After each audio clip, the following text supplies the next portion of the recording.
নেপালের সাম্প্রতিক প্রাকৃতিক দুর্যোগ, ব্যাপক প্রাণহানি, ক্ষয়ক্ষতির প্রেক্ষিতে আমি শোক প্রস্তাবের জন্য অনুরোধ করছি।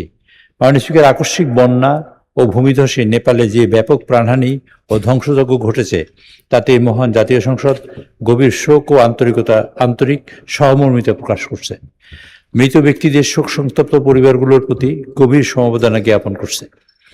একই সাথে নিখোঁজ ব্যক্তিদের উদ্ধার এবং আহতদের দ্রুত আরোগ্য কামনা করছে।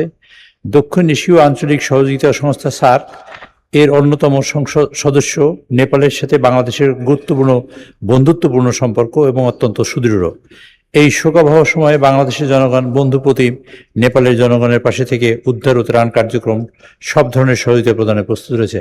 মাননীয় প্রধানমন্ত্রী ইতিমধ্যেই নির্দেশ দিয়েছেন সেনাবাহিনীকে, তারা প্রস্তুতি নিচ্ছে, এবং পররাষ্ট্র মন্ত্রণালয়কে, যাতে আমরা কোন প্রকারে কীভাবে সহযোগিতা করতে পারি, বিশেষ করে মেডিকেল টিম এবং উদ্ধার কাজে যাতে আমরা সহযোগিতা করতে পারি, তার প্রয়োজনীয় ব্যবস্থা গ্রহণ করার জন্য মাননীয় প্রধানমন্ত্রী ইতিমধ্যে নির্দেশ প্রদান করেছেন। তো মাননীয় স্পিকার, আমি নেপালের এই ধ্বংসযজ্ঞে যারা নিহত হয়েছেন তাদের রুহের মাগফিরাত কামনা করছি, এবং সেই সাথে দোয়া এবং মোনাজাতে তাদের দোয়া করার জন্য মাননীয় স্পিকার আপনার মাধ্যমে অনুরোধ করছি। ধন্যবাদ মাননীয় স্পিকার।